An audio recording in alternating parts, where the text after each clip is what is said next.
I'm sure that most of you here this morning recognize who that is. Even if you never enjoyed a copy of Mad Magazine, surely you've had at least one experience with Alfred E. Neuman somewhere along the line. What? Me worry? It's a catchphrase from Alfred Neuman that means I don't need to worry about anything, especially things that I don't understand. It's a way for Alfred to affirm to himself that everything will be okay. Now, was he just being naive, adopting a Pollyannic attitude, or did he exhibit wisdom in the midst of his madness? Shouldn't we be concerned about all the things going on around us? I hear that question posed quite often, with the implication being that if you're not worried or fearful about something, then you are obviously not concerned. I have a friend whose every post has been about the conflict in Israel for the past year. She's promoting the concept of the war being a genocide committed by Israel. And because I won't take a stand against Israel, she is convinced that I don't care. And she's placed me among the Christian Zionists of today, even though that is so far from the reality of my position, it's almost laughable. I have another friend who cannot get past the Russian war in Ukraine. When we talk, I can see the effect of his impotent rage in his life. Now, my brother was the same way about the destruction of the Twin Towers at the World Trade Center. And because people would not engage his anger, he was convinced that people just didn't care. So I have a question. Isn't it possible to care about something without it becoming an all-consuming emotion? How much energy should we expend on that over which we have no control? For that matter, outside of yourself, what do you have control over? Most of the time you don't have control over yourself. That's one of our major problems, isn't it? The Apostle Paul must have been one of those people who went through life with a Pollyannic attitude, believing that everything was going to be okay. As we read in Philippians chapter 4 and verse 6, he says, "Don't be anxious about anything, but in everything, by prayer and supplication with thanksgiving, let your requests be made known to God." He said we shouldn't be anxious, shouldn't worry about anything. With that in mind, where do we draw the line? Aren't there some things we should definitely worry about? Do you remember what it was like when you were first starting out in your adult adventure? Maybe you started your family when you were quite young. Maybe you had times when you weren't sure if there was going to be enough month left at the end of the money. Shouldn't you worry about how you were going to feed your family? Jesus gives us an answer in Matthew chapter 6 and verse 25, where we read, "Therefore I say to you, do not worry about your life, what you will eat or what you will drink, nor about your body, what you will put on. Is not life more than food and the body more than clothing?" Now that word worry that I've highlighted there is the exact same word in the Greek that we saw in Philippians where he said anxious.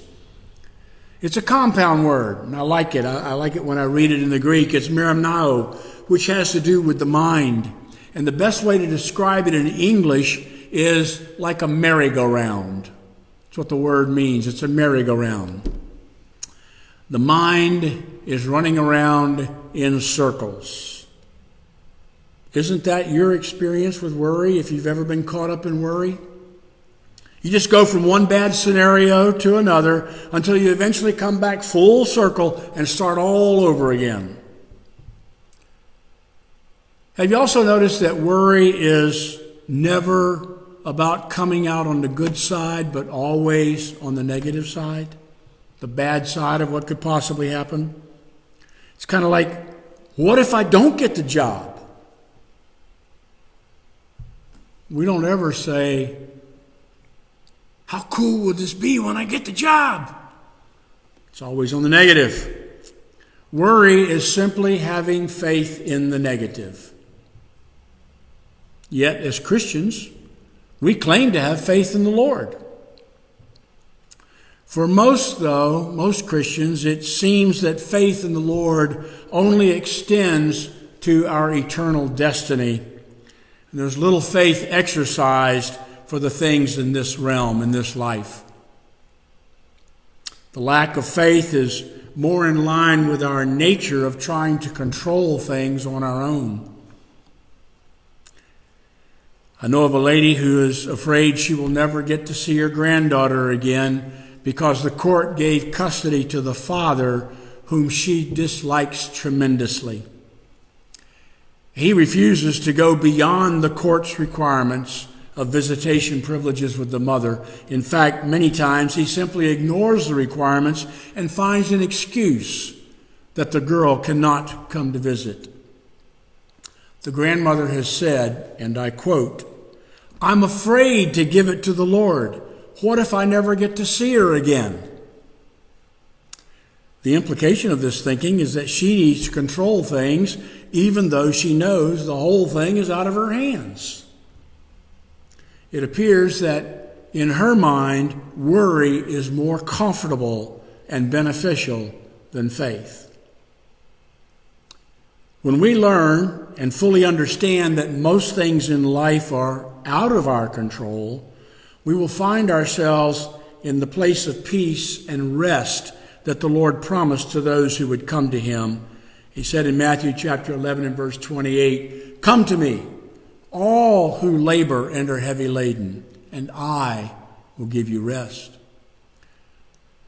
Jesus promised rest to those who would come to him and let him take their load. A worried mind, however, robs its victim of rest. Even their sleep is not restful. Worry itself is resistance to accepting what is.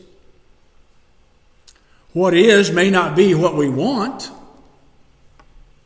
but resisting it, fighting against it, does not bring peace. The path to peace is not to pursue certainty, but to relax into uncertainty. How much of our life is certain? I was tickled the other day in the news when they were talking about the new president coming in has left so many people worried about an uncertain future. And I thought, well, who has a certain future? Not just this group that is afraid of the new president. None of us know what the future holds. So we should relax into accepting the uncertainty of life. Now, peace comes when we learn to surrender to the ebb and flow of life and accept things as they are rather than how we think they should be. We have story after story of those who have survived horrific conditions in prison camps. They didn't fight their condition nor their captors, but neither did they simply give up as many others did and died. No, they learned to go with the flow, as it were, accepting their present situation as something that would eventually pass. And it did. Not all of those who have a testimony of survival have Christianity as a basis of their faith. But they went with the flow due to their faith. Faith is the quiet confidence, a quiet confidence in the Lord and the promise of his word.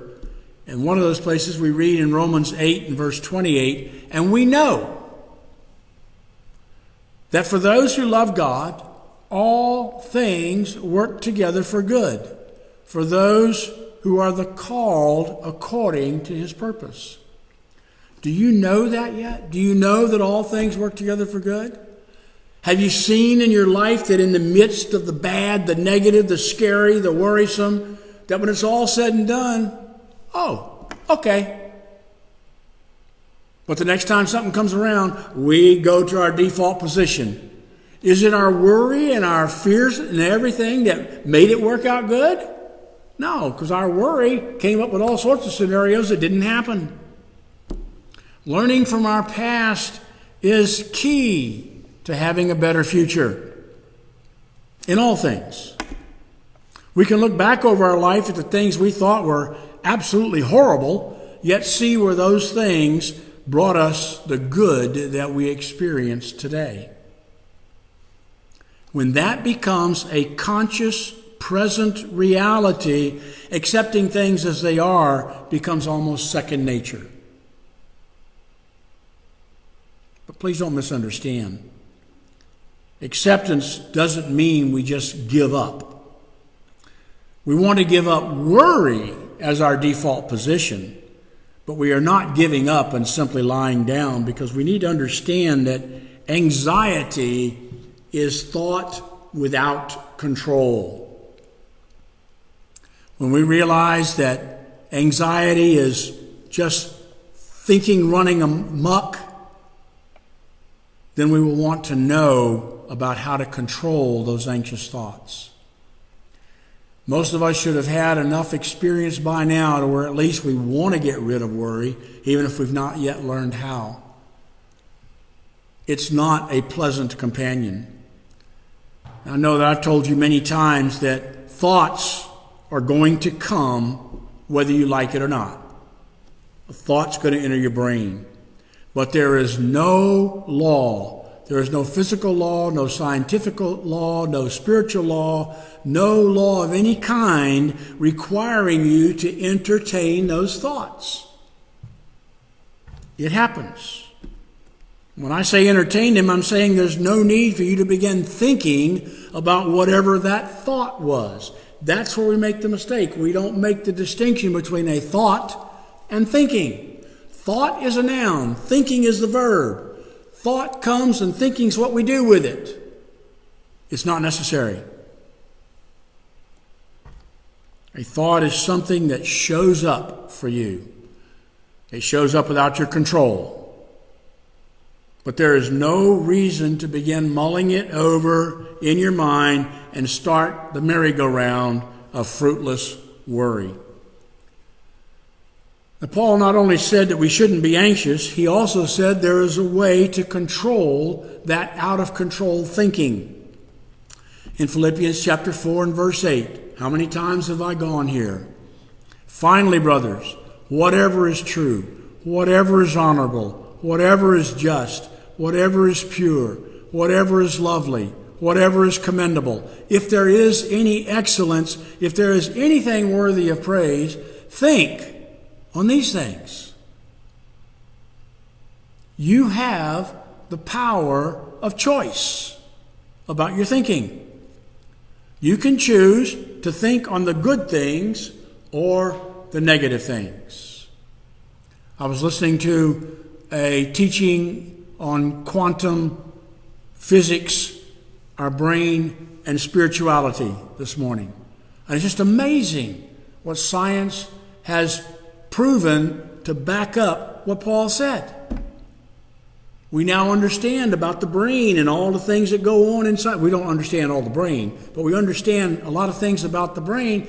And we can just see that Paul knew it before there was scientific explanations. You have the power of choice.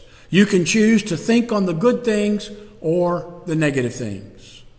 The thing to do is to observe which one serves you the best. Let your mind go to the negative next time and pay attention to what you feel. How much acid does it create in your stomach? How much depression does it put into your mind?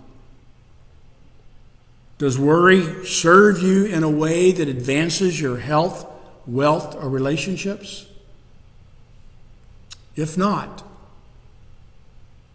Do you think it might be a good idea to find an alternative to worry? Is changing your thought patterns a possibility?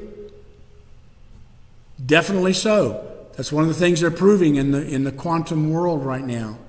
That regardless of the age of the brain, maybe you've heard the term neuroplasticity, the flexibleness of the brain, it can be retrained.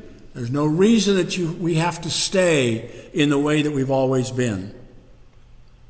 Is changing your thought patterns a possibility? Absolutely.